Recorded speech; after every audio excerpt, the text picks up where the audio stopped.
Good morning, good afternoon, good evening. Hello. Welcome to Yacach. It's me. I'm back again, DeShawn, and I'm here with my lovely guests. We have Reverend Chris and Reverend Gloria. I don't understand. This is my show. I don't know why you guys are taking over, but hey. It's good. We need to switch it up every once in a while. All right. And I think this one in particular was on-demand request to have the pastors in the hot seat. So I hope you guys are ready because Are you ready?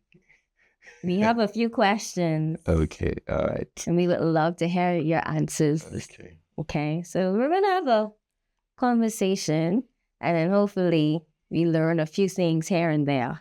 Right. Okay. So firstly, I guess we'll just start off with your story of how you got into ministry, just ministry in general. How did it start for you guys? Was it always something that you aspired to do? Not being a pastor, but just being in ministry. Okay. Do you want to go first or I go first? Okay. So my journey started at a very, very early age. Must have been around 9, 10. My sister used to go to this fellowship, and the fellowship was, like for, I would say they were in their early 20s or so. And they were, it was more like a prayer ministry, a prayer fellowship and all that. And normally when they go for the fellowship and they finish, they come to our house and my sister will cook for them. She used to fry yams and, with sardines and pepper and also, yes, and I thought, wow. And they had box guitars, so they'll be singing while she's cooking. So they will sing in the house and all that. And I would just be fascinated watching them playing the guitar and singing and all that. So that's what drew me towards them.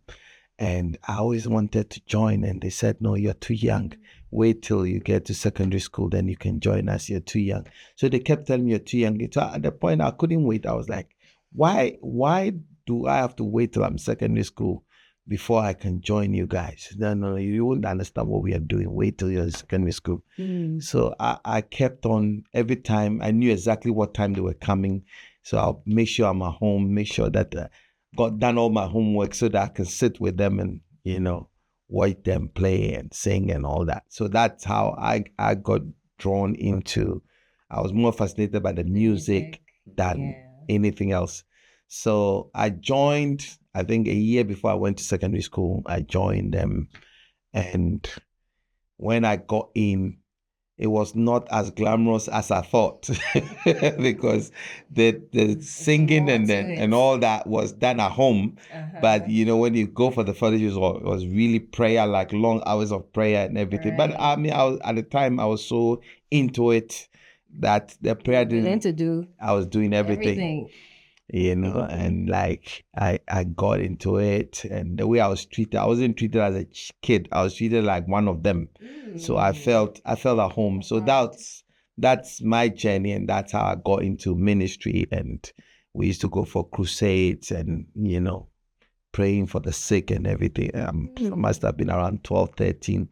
First time I prayed for somebody who was deaf and they began to hear. I must have been around 12, 13. And I mean, all those things were like very fascinating. It's like, I felt really that God was using me at that time. I didn't understand a lot of things, but that's how I got into ministry. And it's been like that ever since. Wow, that is fascinating. Okay, so it was music that really drew you into that was basically You said music and food. And you can't forget the food. The specific food, fried yams. And it hasn't changed today, isn't it? Oh, that is so true.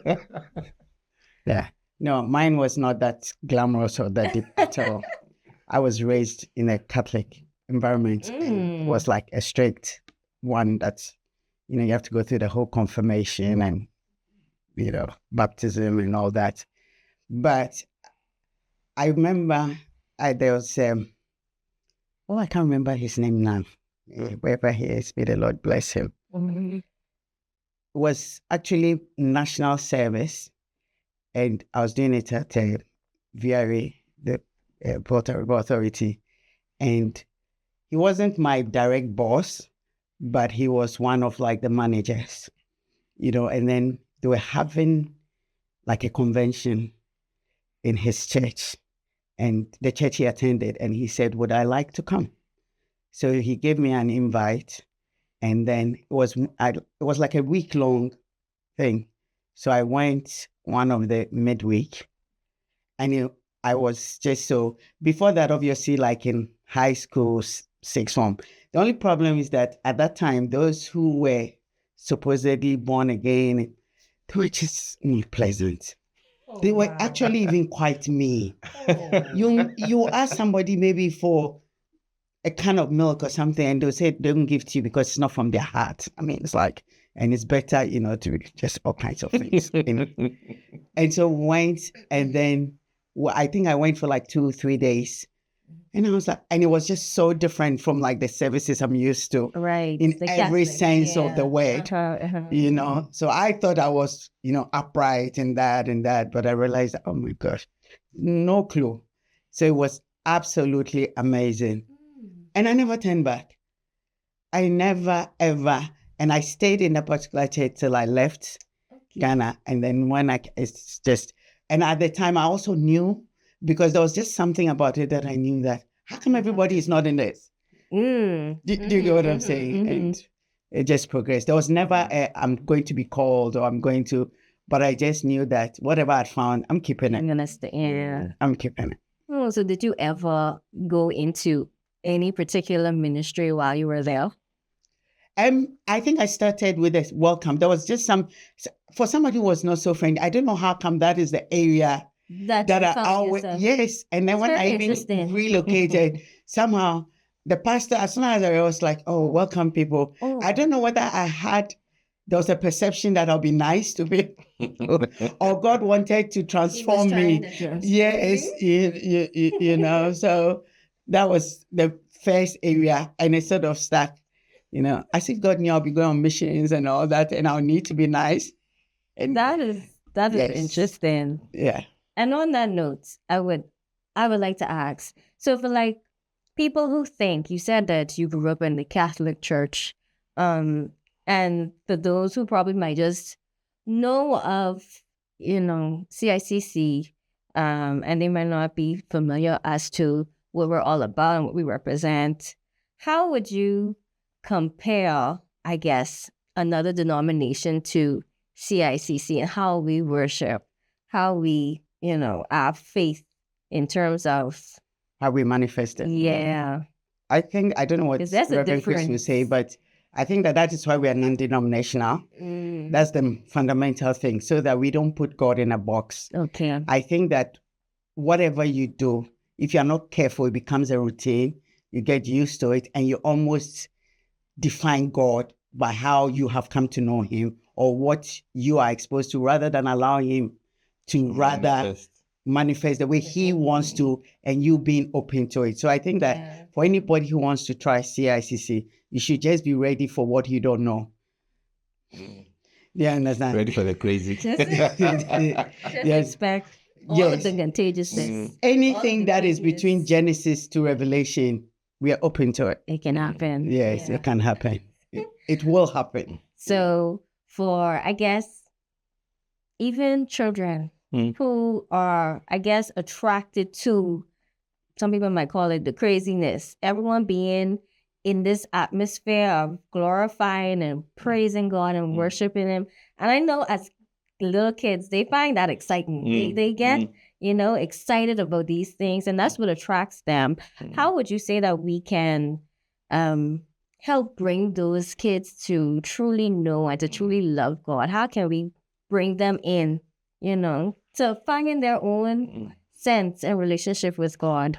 I think the excitedness or the attraction is just a junction that you enter into the kingdom of God with through. Like I came through music, some will come through dance, some will come through just a happy, mood in a place. But whatever it is that draws you in, what keeps you in is not those things.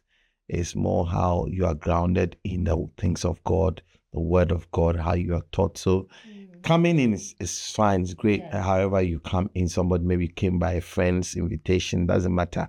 It's what you get out of it and how grounded you become. That's the most important. So our job is, as soon as people get in, to try and, put the rudiment of the scriptures and relationship with God, instill those things in them.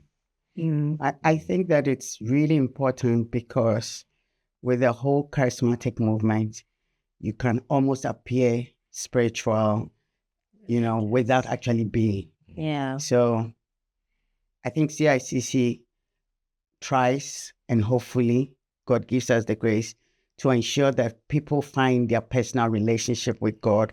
I think that last week with what even Reverend started preaching on, that having a certain lifestyle that just pleases God.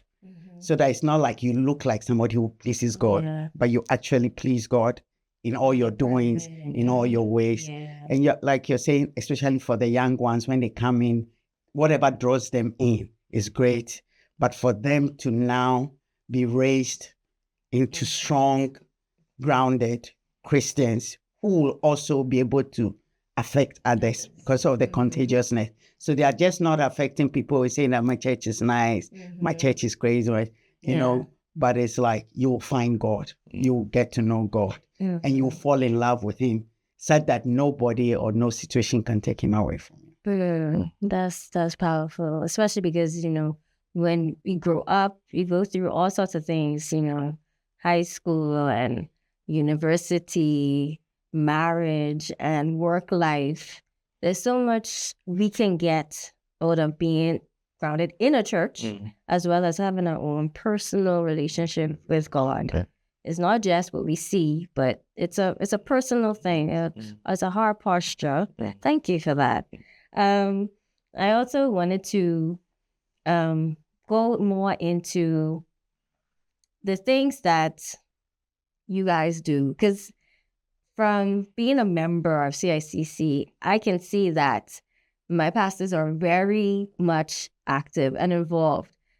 I mean, these guys do a lot. They do Yacach, Faith Unfiltered, there's Sunday service, Wednesday service. There's even evangelizing on the weekends, doing visitations. There's so many different little things that you guys do that people don't always see behind the scenes. My question to you is, how do you keep the balance from church and everything that comes with it, and then your personal life? How is that? How do you keep that balance? That's an interesting question. Somebody asked me this question, I think yesterday or the day before.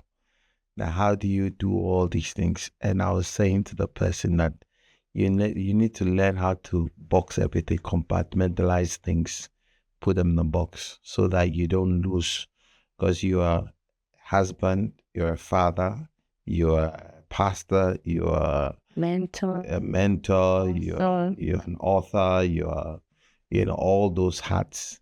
You don't wear all of them at the same time. You've got to learn when to. So when I get home, I'm not a pastor, I'm not an author, I'm not anything. I'm a father, I'm a husband.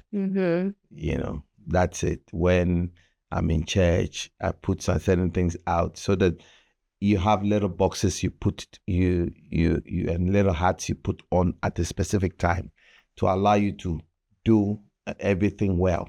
Because if you become a jack of all trades, you become a master of nothing. So you've got to learn, to, and it also means that you've got to be very, apportion your time. Okay. Like when it's time for holiday, it's not a time for retreat. There's a time for retreat, which is different from a time for holiday.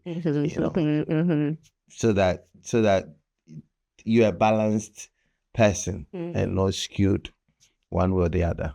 Because there are some people who become so busy, they lose themselves, they lose their marriage, they lose their children, whilst ministering and doing every other thing for people. Yeah. So. I truly believe that there's a perception of I'm so busy, or there's a perception of there's not enough hours in the day. The truth of the matter is that there's enough hours in the day for all of us. Some waste a lot.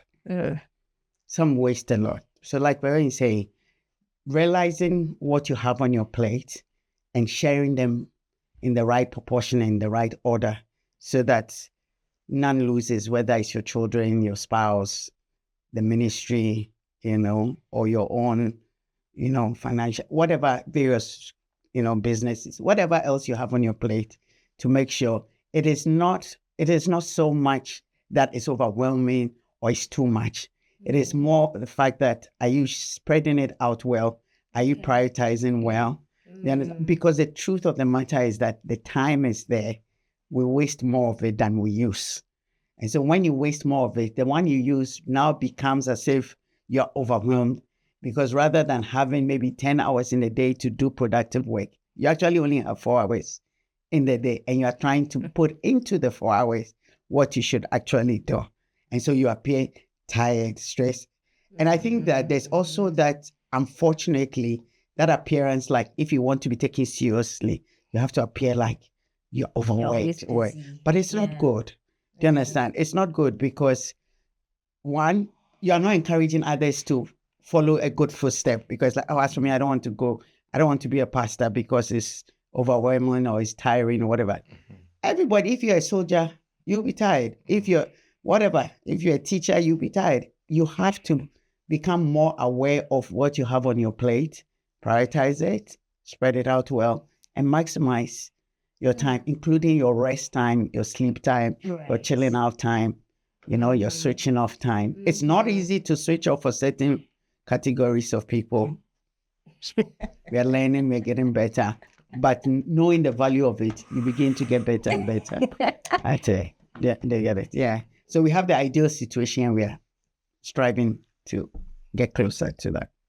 Okay, I like that. There needs to be a balance. Put it there. Yeah. We just, make sure everything is compartmentalized. Yeah. Okay, so I have one final question that the people would like to know. Okay. Okay. The streets are talking. So, do you guys have bad days?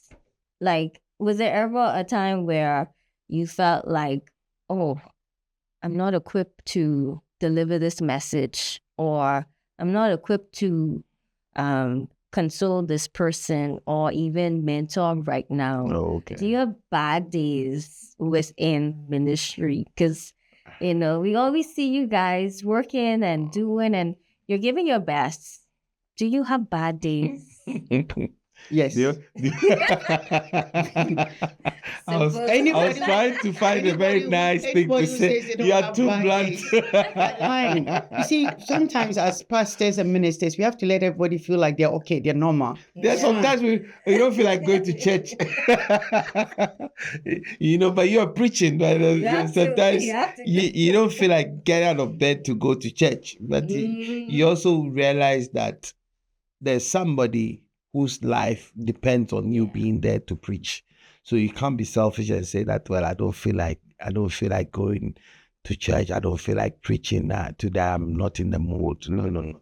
You can't, voice me if I preach not the gospel. I have to, because a church to keep, I have a God to glorify, so I have to make sure that I get over myself, to be in church and be on the pulpit, because there is somebody whose life, whose heaven or hell depends on my being there on a specific day.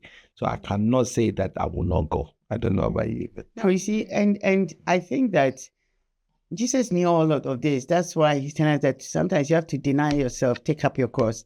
In the times when you're having a bad day, you take it as your cross day. And then you carry the cross, but you still go. Do you understand? Because one of the things you also come to realize that it's funny, because sometimes the day that you feel like I'm not feeling the message, or I'm not prepared, God moves. He can be most amazing. It's like, finally, step aside. Let me do, and also sometimes it even revives you.